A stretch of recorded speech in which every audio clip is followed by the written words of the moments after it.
Il pleuvait ce matin-là, une pluie froide qui semblait mordre la peau, comme si la nature elle-même voulait me rappeler l'humiliation que je vivais. Le ciel était d'un gris sale, presque menaçant. Je marchais d'un pas rapide, les pieds trempés, sans vraiment savoir où je me dirigeais. La chaleur de la maison, autrefois réconfortante, semblait si lointaine maintenant, et chaque goutte qui tombait sur mon visage me rappelait le rejet que je venais de subir. À peine arrivé chez mes parents, j'avais été accueilli par des regards pleins de jugement, comme si mon existence m'émettait une gêne. Ce matin-là, mon père m'avait mise à la porte. Littéralement. Tu n'es plus la bienvenue ici, m'avait-il dit, sans une once de compassion. Et pourtant, c'était ici que j'avais grandi, ici que j'avais appris à vivre avec leur indifférence. Mais cette fois, c'était différent. Il m'avait poussé à bout. Je me souviens de sa voix froide, presque dénuée de toute émotion. Si tu veux toujours ta part de cette maison, il va falloir te battre pour. Mais je te préviens, tu n'as aucune chance de gagner. J'étais figée, les mots résonnant dans mon esprit. Je savais qu'il parlait de l'héritage, cette maison que j'avais toujours considérée comme la mienne, comme une partie de moi. Mais cette fois, il était hors de question que je me laisse faire. Le sol sous mes pieds tremblait de rage. Mon cœur battait la chamade, et mes mains, encore couvertes de l'humidité de la pluie, tremblaient. Je savais que ce jour-là marquerait le début de ma rébellion. Mais personne, absolument personne, ne savait ce que j'avais en tête. Ils n'avaient aucune idée que j'étais déjà prête à me défendre. Ce soir, ils allaient découvrir que j'étais l'héritière légale. Je suis Camille, 29 ans, et depuis aussi longtemps que je me souvienne. J'ai toujours eu l'impression de vivre dans l'ombre de mes parents. La maison de ma famille, ce grand manoir en pierre au cœur de la campagne, était rempli de souvenirs. Mais ces souvenirs étaient loin d'être ceux d'une enfance joyeuse. C'étaient des images figées dans le marbre du dédain et de l'indifférence. Dès mon plus jeune âge, mes parents m'ont appris une chose, ma sœur. Élise était leur fille parfaite, et moi, j'étais simplement là pour compléter l'image. Je n'étais pas la fille brillante, pas la sportive qui obtenait des médailles, pas la charmante créature que l'on pouvait exhiber. Non, j'étais la fille de l'ombre, celle qui ne posait jamais de problème, qui disparaissait dans le décor. Évidemment, cela n'a jamais été dit explicitement, mais à chaque événement familial, à chaque anniversaire, Élise était mise en avant. Elle brillait, et moi je me contentais de rester dans les coulisses, à regarder. Pourtant, dans mon cœur, je savais que j'avais quelque chose de plus à offrir. Mais il semblait que personne ne le voyait. Je me rappelle de ce jour où j'ai décidé que cela devait changer. C'était un soir d'été, et mes parents, comme toujours, célébraient le succès de ma sœur. Élise venait de terminer ses études à l'étranger et de décrocher un poste prestigieux à Paris. C'était tout ce qu'ils avaient toujours voulu pour elle. Moi, j'étais encore dans la ville, travaillant dans un emploi modeste de secrétaire dans un cabinet d'avocat. J'étais invisible, une simple figurante dans cette grande pièce qu'était la vie de ma famille. Mais ce jour-là, quelque chose a basculé en moi. À 24 ans, j'avais fait un choix. Je ne pouvais plus rester là à observer ma sœur obtenir tout ce qu'elle voulait pendant que je vivais dans l'ombre de sa réussite. J'ai commencé à mettre de l'argent de côté, à économiser sans que mes parents ne le sachent. C'était mon premier geste d'indépendance. À chaque paye, j'économisais un peu plus, même si je savais que mes parents auraient désapprouvé. Une partie de moi voulait leur prouver que je pouvais m'en sortir sans eux, que je n'avais pas besoin de leur approbation pour réussir. Mais je savais aussi que, d'une manière ou d'une autre, j'allais devoir prendre une place qui m'était légitimement due. À 26 ans, après 2 ans de petites économies, j'avais réussi à réunir assez d'argent pour prendre un appartement à moi, loin d'eux. Cela représentait ma première victoire, ma liberté retrouvée. Mais c'était aussi le début de ce que j'allais bientôt découvrir, des secrets de famille, des manipulations cachées, des désirs de contrôle qui allaient me bouleverser à tout jamais. Tout allait prendre une tournure encore plus dramatique l'année suivante. Lorsque mes parents ont commencé à évoquer l'avenir de la maison familiale, ils avaient décidé que la maison serait partagée entre mes 2 sœurs, Élise et Claire, et moi. Mais là encore, j'étais la dernière à être informée des décisions importantes. En novembre 2019, je me suis rendue chez eux, espérant discuter de ce partage. Mais ce jour-là, j'ai découvert que mes parents m'avaient en réalité déjà exclu de l'héritage. Un acte signé en leur nom, stipulant que je n'avais aucune part dans la maison. C'était le coup de grâce, et pourtant, je ne m'étais pas laissé abattre. La révélation fut un choc, mais cela m'a poussé à agir. C'est là que j'ai commencé à consulter un avocat, secrètement, pour comprendre mes droits. L'avocat m'a expliqué qu'il existait un document, non encore signé, qui pourrait remettre en question la répartition de l'héritage. C'était un fil d'espoir, mais tout dépendait de ma capacité à le manipuler à mon avantage. J'avais maintenant un plan. Un plan qui me permettrait de reprendre ce qui m'appartenait de droit. Mais tout restait à faire. Je me sentais enfin prête à confronter mes parents. Mais la date limite de signature du document approchait à grands pas. Ce serait la première fois depuis des années que je prendrais la parole. Les semaines qui ont suivi cette découverte furent une véritable épreuve de patience. Chaque matin, en me réveillant, je pensais à cette maison, à mes parents, à ce qu'ils m'avaient pris sans que je ne puisse rien dire. Mon avocat m'avait bien averti que le processus ne serait pas simple, un conflit familial de cette ampleur pouvait prendre des mois, voire des années. Mais je savais que je ne pouvais plus attendre. La tension était palpable, et chaque geste de ma part était désormais empreint de la nécessité de préparer ma riposte. Mes parents, toujours aussi froids, ne m'avaient pas contacté après notre dernière rencontre. Mais j'avais de plus en plus l'impression qu'ils savaient quelque chose, comme si l'air autour de nous était chargé de secrets non dits. Le silence devenait insupportable. Un après-midi, j'ai reçu un appel de ma sœur Élise, celle qui avait toujours eu la faveur de nos parents. Sa voix, habituellement pleine de certitude, tremblait légèrement lorsqu'elle m'a dit « Tu sais, maman et papa ont beaucoup de mal à te voir comme ça. Ils pensent que tu es en train de tout foutre en l'air. » Ces mots, aussi dénués de compassion qu'ils soient, me frappèrent de plein fouet. Elle savait.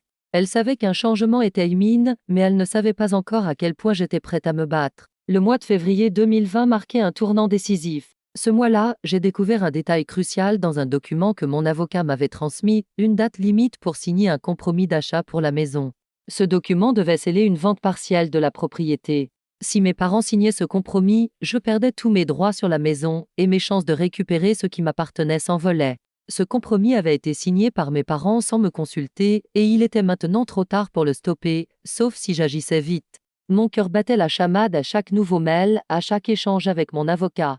J'avais une idée de ce que je devais faire, mais il fallait que je sois extrêmement prudente. Un jour, alors que je consultais mes mails dans le calme de mon appartement, j'ai reçu un message de Claire, la plus jeune de mes sœurs, qui me disait « Tu vas regretter d'avoir fait ça. Papa et maman ne vont pas te pardonner. Tu vas tout perdre. » L'écho de cette menace me fit frissonner. Je n'avais jamais eu de relation aussi distante avec Claire, mais ces mots avaient un poids. Était-ce une tentative de me faire reculer, ou bien un avertissement déguisé? Je savais que la confrontation était inévitable. Chaque jour qui passait me rapprochait du point de non-retour. Une rencontre avec un notaire, prévue pour la mi-mars, allait être décisive. Ce notaire détenait entre ses mains la clé de ma liberté. Il était celui qui officialiserait l'acte de copropriété, qui changerait à jamais l'équilibre des pouvoirs. Si tout se passait bien, si mes parents se trompaient dans leur signature ou dans leur interprétation des lois sur la copropriété, tout pourrait basculer en ma faveur. Mais une chose était certaine, mes parents n'étaient pas prêts à me laisser gagner sans se battre. La pression montait, et je sentais la guerre arriver. La bataille pour la maison, pour ma place dans cette famille, était loin d'être terminée. Mais j'étais prête. Les semaines qui suivirent cette découverte furent marquées par un enchaînement de tentatives de manipulation, de culpabilisation et de pression indirecte. Ma mère, d'une manière subtile, tenta de m'enfoncer la culpabilité jusqu'au fond de mes entrailles. Elle m'appelait presque tous les jours, prétextant un besoin de discuter, ou un malentendu familial. Mais je savais bien que chaque appel cachait un nouveau piège. Elle savait que j'étais proche de la vérité, et elle n'hésitait pas à semer la confusion dans mon esprit. Un après-midi, elle m'a appelé alors que j'étais dans mon appartement, seule. « Camille, tu sais, ta sœur Élise, elle t'en veut. Elle pense que tu lui as volé quelque chose, mais elle ne dit rien. Et tu vois, elle est tellement déçue de toi. Elle t'a toujours considéré comme sa rivale. » Je n'avais même pas envie de répondre. Ce qu'elle essayait de faire, c'était évident. Elle voulait me faire sentir comme si je commettais une erreur, comme si la seule solution était de laisser tomber, de laisser Élise et mes parents gagner une fois de plus. Mais je n'allais pas céder. Ce n'était pas seulement une question d'héritage. C'était une question de respect et de dignité. J'avais prévu de rencontrer le notaire à la mi-mars. Mais mes parents ne m'avaient pas encore informé de leur décision de signer ce fameux compromis. Ce silence me rongeait. Je savais que chaque jour qui passait me rapprochait d'une perte irréparable, mais je refusais de laisser ce compromis se finaliser sans avoir essayé de prendre une dernière fois le contrôle de la situation. C'était dans des moments comme celui-ci que je mesurais la profondeur du fossé qui nous séparait. Puis, une nouvelle tension est apparue. J'ai reçu un autre message de Claire, qui cette fois semblait être un avertissement déguisé « Tu n'as aucune chance. Le compromis est déjà signé. Tu as perdu. » Mais quelque chose dans ce message m'a frappé. Elle m'avait dit que le compromis était déjà signé, mais je savais qu'il y avait encore une chance. Si je pouvais prouver que le compromis avait été signé sous pression ou par erreur, cela pourrait annuler l'accord. J'ai donc décidé de chercher des indices dans les documents qui circulaient dans la famille. Les contrats, les échanges de mails, les dates. C'est dans un vieux dossier numérique, un fichier caché dans le cloud de mes parents, que j'ai trouvé la perle rare. Un échange de mails datant du mois de janvier, entre ma mère et le notaire. où il était explicitement mentionné que l'acte de copropriété pourrait être révoqué si une des parties avait des raisons légales de contester la répartition. C'était ma chance. C'était le document qu'il me fallait pour faire valoir mes droits. Je contactai immédiatement mon avocat. Il me répondit en urgence et ensemble, nous avons commencé à préparer la défense. Je n'avais pas beaucoup de temps avant la signature de l'acte, mais je savais que tout allait se jouer dans les jours à venir. Ce qui semblait être une simple formalité allait se transformer en une véritable bataille judiciaire. Mais cette fois, je n'étais plus la fille invisible. J'étais prête à revendiquer ce qui m'appartenait, et mes parents n'avaient aucune idée de la tempête qui se préparait. Le notaire, ce professionnel neutre, allait devenir mon arme, mon allié. Tout se jouait à ce moment-là. Le moment décisif approchait, et je savais que la confrontation ne serait pas sans conséquences. Le matin du rendez-vous chez le notaire, un poids écrasant pesait sur mes épaules. C'était une journée froide, l'air glacial entrant par les fenêtres du bureau du notaire. Je portais une veste noire, l'armure que j'avais choisie pour me protéger. Chaque mouvement me semblait lourd, chaque respiration un peu plus difficile. Pourtant, au fond de moi, il y avait une certitude que je n'avais pas ressentie depuis des mois, j'étais prête. Prête à affronter mes parents, prête à tout pour récupérer ce qui m'appartenait légitimement. Je suis arrivée au cabinet du notaire avec quelques minutes d'avance, le cœur battant la chamade. Quand je suis entrée dans le bureau, j'ai vu mes parents déjà assis, comme si rien ne se passait, comme si cette rencontre n'était qu'une simple formalité. Mes parents n'avaient pas encore compris que tout allait changer. Ils me regardaient sans surprise, comme si la scène qui allait se dérouler n'était qu'une répétition de ce qu'ils avaient imaginé. Mais je savais que c'était la dernière fois que j'allais les laisser croire que j'étais encore leur petite fille obéissante. Le notaire, un homme d'une cinquantaine d'années, m'accueillit avec un léger sourire. Mais il était évident qu'il savait déjà dans quelle direction cette réunion allait se diriger. Je crois que vous êtes tout prêt pour procéder à la signature, mais avant cela, il semble que quelques éléments aient changé, n'est-ce pas, mademoiselle? Il n'avait même pas besoin de me poser la question, il savait ce qui se passait. Mais je n'étais plus cette Camille timide qui se laissait manipuler. Aujourd'hui, j'étais cette Camille forte, prête à réécrire l'histoire de cette famille. Mes parents étaient toujours sur la défensive, mais ils ne se doutaient pas qu'ils venaient de commettre une erreur fatale. C'était maintenant que tout se jouait. Le notaire s'apprêtait à nous présenter l'acte de copropriété, celui qui allait changer ma vie. Mais avant qu'il ne prenne la parole, je me suis tournée vers lui et j'ai demandé, calmement mais fermement, monsieur le notaire, avant de procéder à quoi que ce soit, puis-je vous demander de consulter à nouveau la pièce jointe que vous m'avez envoyée la semaine dernière? Mes parents se sont regardés, leur visage devenant pâle. Ils savaient que quelque chose se passait, mais ne comprenaient pas encore l'étendue de la situation. Le notaire a jeté un coup d'œil sur le fichier et s'est tourné vers eux. Je crois qu'il y a un document qui a échappé à votre attention, a-t-il dit. Je savais que ce moment était crucial. L'acte qu'il s'apprêtait à signer avait des failles juridiques, des erreurs dans les dates et des omissions importantes concernant la répartition de l'héritage. C'était une erreur que je savais exploiter, un détail qu'ils avaient négligé. C'était là que j'allais frapper. Mes parents n'avaient pas pris la peine de vérifier que la procédure respectait les lois en vigueur sur la copropriété. Le notaire avait, lui, tout noté. Mes parents, visiblement sous le choc, se tournèrent vers moi. Mon père me lança un regard furieux, mais je pouvais voir la panique dans ses yeux. « Qu'est-ce que tu veux encore, Camille?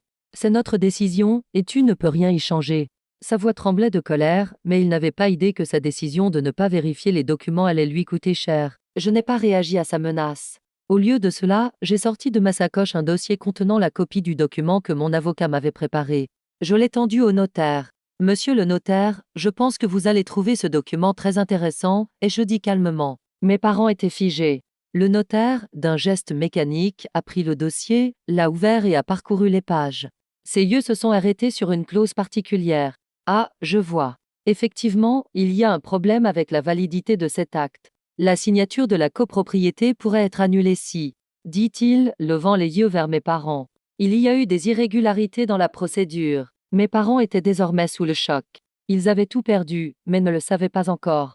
Le notaire leur expliqua, sans détour, que la maison n'était pas encore officiellement partagée et que la signature du compromis pouvait être invalidée si les erreurs n'étaient pas corrigées. Une chaleur soudaine m'envahit. J'avais enfin pris le contrôle de ma vie. Le silence qui suivit les paroles du notaire était lourd, presque suffocant.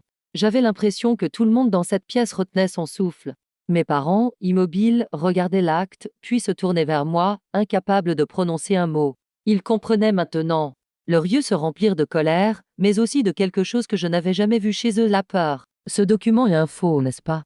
Mon père finit par dire d'une voix tremblante, ses mains crispées sur la table. Il essayait de cacher l'angoisse qui commençait à poindre, mais je pouvais lire dans ses yeux qu'il savait qu'il venait de perdre cette bataille. Ce qu'il ignorait, c'était que ma victoire allait être totale. Le notaire, avec un professionnalisme glacé, haussait les épaules, comme s'il n'avait rien à prouver. Je ne suis ni juge ni avocat, mais il semble que cet acte nécessite une vérification plus approfondie. Si ce compromis est signé dans cet état, il y a des chances qu'il soit jugé invalide par un tribunal. La loi est claire sur la répartition des biens dans ce genre de situation. Je le regardais fixement, cette sensation de pouvoir grandissant en moi. Tout ce que je m'étais préparé à faire pendant ces années de solitude, d'humiliation et de colère, tout se réalisait à cet instant précis. Je n'étais plus la Camille qui se cachait dans l'ombre de ma famille. J'étais devenue celle qui reprenait ce qui lui revenait de droit. Mes parents, de plus en plus nerveux, commencèrent à échanger des regards furtifs. Je voyais leur empire s'effondrer, leur certitude vaciller. « Mais tu ne peux pas faire ça, Camille. Nous avons toujours agi pour le bien de la famille, dit ma mère, presque suppliant. Ces paroles, pourtant pleines de manipulation habituelle, me laissèrent de marbre. Je savais que tout ce qu'elle disait était une tentative désespérée de garder le contrôle, de préserver l'image d'une famille unie, d'une famille parfaite. Mais la vérité était là, devant eux. Leurs mensonges ne tenaient plus. Je pris une profonde inspiration, puis posai mon regard sur eux, le plus calmement possible. Je ne suis pas en train de détruire la famille. Je suis en train de reprendre ce qui m'appartient. Je ne vous ai jamais demandé de me laisser cette maison, mais c'est la mienne, et vous le savez parfaitement. C'est à moi de décider ce que j'en fais maintenant. Je sentais mes muscles se détendre alors que je prenais ma place dans ce conflit, enfin. L'angoisse qui m'avait habité durant des années se transformait en une incroyable sérénité. Ils étaient perdus, et moi, j'étais sur le point de prendre le contrôle.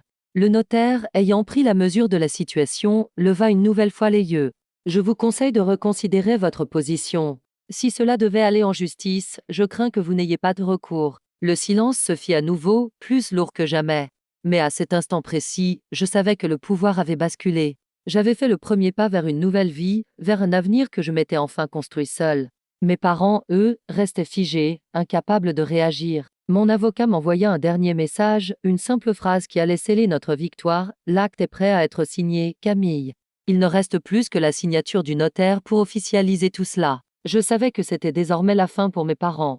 La guerre était gagnée et je n'avais pas l'intention de les laisser me voler cette victoire. Les jours qui suivirent la signature furent une étrange sensation de flottement. Une partie de moi se sentait enfin en paix, comme si une pression invisible m'avait été retirée. Mais l'autre partie, plus sombre, savait que les conséquences de ma décision ne se limiteraient pas à ce simple acte de justice. Le calme qui s'était installé dans mon appartement était à la fois réconfortant et inquiétant. Je pouvais enfin respirer, mais je savais que ma famille ne me laisserait pas partir sans se battre. Mes parents ne m'avaient pas contacté après le rendez-vous chez le notaire. Mais je savais que cette absence de réaction n'était qu'un silence de guerre. Peu après, j'ai reçu un message de Claire, plus froid que jamais. Tu as gagné cette bataille, mais tu vas perdre la guerre. Ce n'est pas fini. Les mots me frappèrent, mais je ne leur accorde plus d'importance. Je n'étais plus la même personne. J'avais pris le contrôle de ma vie, de ma place dans cette famille. Le 25 mars, exactement 2 semaines après la signature de l'acte, j'ai reçu une lettre de mes parents.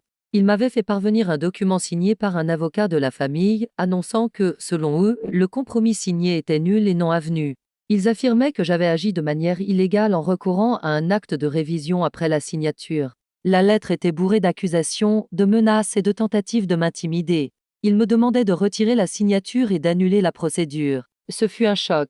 Je savais que cette lettre n'était qu'une manœuvre pour reprendre le contrôle, pour me faire douter. Mais je n'étais pas prête à céder. J'avais suffisamment étudié les documents légaux, suffisamment consulté mon avocat, pour savoir que leur argumentation était vide de sens. Je ne pouvais pas laisser cette tentative de manipulation me faire plier. Je prenais la décision d'ignorer cette lettre et de renforcer ma position en demandant au notaire de finaliser les démarches juridiques nécessaires pour officialiser la copropriété. Mais ce n'était pas la fin de l'histoire. La pression montait encore. Le 30 mars, un autre appel arriva, celui de ma sœur Élise. Je n'avais pas eu de nouvelles d'elle depuis notre dernière conversation. « Tu as détruit tout ce que nous avons construit, Camille » commença-t-elle, sa voix tendue. « Tu sais que papa et maman sont dans une situation désastreuse et toi, tu es en train de tout détruire. Pourquoi ne peux-tu pas simplement laisser tomber ?» Je restais calme, même si chaque mot me frappait en plein cœur. Je savais que mes parents lui avaient monté la tête contre moi. Et elle était là, tentant de jouer le rôle de la médiatrice, de la victime. Mais il n'y avait plus de place pour les faux-semblants. Élise, lui répondis-je doucement, ce n'est pas moi qui ai détruit quoi que ce soit. J'ai simplement pris ce qui m'appartenait de droit. Et si vous ne comprenez pas ça, c'est votre problème, pas le mien. Le silence qui suivit sonna plus lourd que tout ce qu'elle avait pu dire auparavant. Puis elle raccrocha, sans un mot. Je savais que je venais de franchir une étape décisive dans ma reconquête de ma propre vie. Le 2 avril, j'ai signé un nouveau contrat avec une entreprise de design d'intérieur. Un emploi qui correspondait à mes aspirations et à mes talents que mes parents n'avaient jamais voulu voir. C'était un nouveau départ, loin de leurs attentes et de leurs mensonges. Je savais que mes parents n'allaient pas abandonner aussi facilement, mais cette fois, j'étais prête à les affronter sur tous les fronts. Ce travail symbolisait ma liberté retrouvée, ma capacité à exister en dehors de l'emprise de ma famille. Le vent soufflait fort ce matin-là. Le 10 avril, lorsque j'ai reçu la notification de l'officialisation de l'acte de copropriété, le notaire m'avait informé que la propriété était désormais à égalité entre mes sœurs et moi, ce qui signifiait que j'avais non seulement retrouvé mon droit légitime à la maison, mais aussi un contrôle total sur mes décisions futures concernant la répartition de l'héritage. La victoire était complète. Les dernières barrières qui m'avaient empêché de prendre ma place dans cette famille avaient été détruites. Mais, malgré ce sentiment d'accomplissement, une certaine tristesse persistait en moi. Je n'étais pas aveuglée par la victoire. Chaque petit pas vers l'indépendance avait laissé une empreinte. Ma famille, mes parents, avaient changé à jamais. Rien ne serait plus comme avant, et cela me faisait mal. La distance, pourtant, était nécessaire. Chaque famille a ses propres règles, ses propres limites. Mais il m'était devenu impossible de continuer à vivre dans un environnement qui me dénigrait constamment. Le 15 avril, j'ai reçu un dernier message de ma mère. Cette fois, il était différent. Elle m'écrivait « Tu as gagné, Camille ». Mais à quel prix? Les mots me frappèrent d'une manière que je n'avais pas anticipée. Ce n'était pas un message rempli de rancune, mais plutôt une forme de résignation, comme si, pour la première fois, elle acceptait que j'avais pris mon indépendance. Cependant, elle ne semblait pas comprendre la profondeur de ma décision. Elle pensait toujours que c'était une simple question d'argent, de maison. Mais pour moi, ce n'était pas qu'une question de biens matériels. C'était une question de dignité, de respect, de ma place dans cette famille. Je n'ai pas répondu à ce message. Ce silence était tout ce dont j'avais besoin. L'injustice qu'elle m'avait infligée pendant tant d'années n'avait pas été réparée par la signature d'un acte de copropriété, ni par les chiffres inscrits sur un document légal. Mais c'était un premier pas vers la guérison. Je savais que, dans mon cœur, je ne voulais plus retourner à cet endroit où j'étais réduite à une simple figurante. J'avais trouvé la force de dire non. J'avais trouvé la force de choisir moi-même. Le mois de mai arriva, et peu à peu, je commençais à m'habituer à cette nouvelle vie, plus sereine. Le travail dans le design d'intérieur me comblait pleinement, et j'avais même commencé à aménager mon nouvel espace de vie avec plus de goût, de liberté. Je n'avais plus à cacher mes rêves, ni mes ambitions. Ma relation avec mes sœurs était toujours tendue, mais je savais que cela prendrait du temps. L'essentiel était que j'avais repris le contrôle, même si la route vers la réconciliation était encore longue. Je ne cherchais plus à prouver ma valeur à qui que ce soit. Le 5 juin, lors d'un dîner avec des amis, j'ai reçu une nouvelle notification. Cette fois, c'était un avis de mes parents. Ils m'informaient qu'ils avaient accepté l'accord de la maison, mais en laissant clairement entendre que ce serait la dernière fois que nous traiterions ce sujet. Un sentiment de soulagement m'envahit. Ce n'était pas la fin, mais la conclusion d'une guerre qui avait duré trop longtemps. Je savais que désormais, je pouvais respirer. Je m'étais construite à partir de cette épreuve. Et même si une partie de moi regrettait les relations brisées, je savais que ce chemin avait été nécessaire pour mon épanouissement. J'étais libre. La maison, l'héritage, tout cela ne comptait plus vraiment. Ce qui comptait, c'était ce que j'avais fait pour moi-même. Et ce que j'étais devenue en tant qu'individu. Il y a des jours où je me réveille sereine, et je me sens comme si tout cela appartenait à un autre moi. Une version de moi qui était encore fragile, encore perdue. Je n'avais jamais imaginé que ma famille me pousserait aussi loin, mais dans un sens, je leur suis reconnaissante. Parce que, sans eux, je n'aurais jamais pris conscience de la force que j'avais en moi. Il y a un certain pouvoir à ne plus se cacher, à cesser de vouloir plaire, à accepter qu'il n'y a pas de honte à se battre pour sa place. Même si cela signifie se tenir seul face à ceux que l'on a aimés. Je ne dis pas que tout est parfait maintenant. Les blessures laissées par ces années de négligence et d'humiliation sont profondes, et je sais qu'elles ne guériront pas immédiatement. Ma relation avec mes parents est toujours marquée par ce fossé que rien ne pourra effacer. Mais peu à peu, j'apprends à vivre avec. Je sais qu'il est inutile d'attendre leur approbation. Le véritable changement est survenu en moi, pas dans la maison ni dans l'héritage. J'ai compris qu'il n'y a pas de vraie liberté tant qu'on attend que quelqu'un d'autre nous dise qu'on est digne de la prendre. Je pense à tout ce chemin parcouru, à tout ce que j'ai dû sacrifier pour arriver ici. Et pourtant, je me sens fière de la personne que je suis devenue.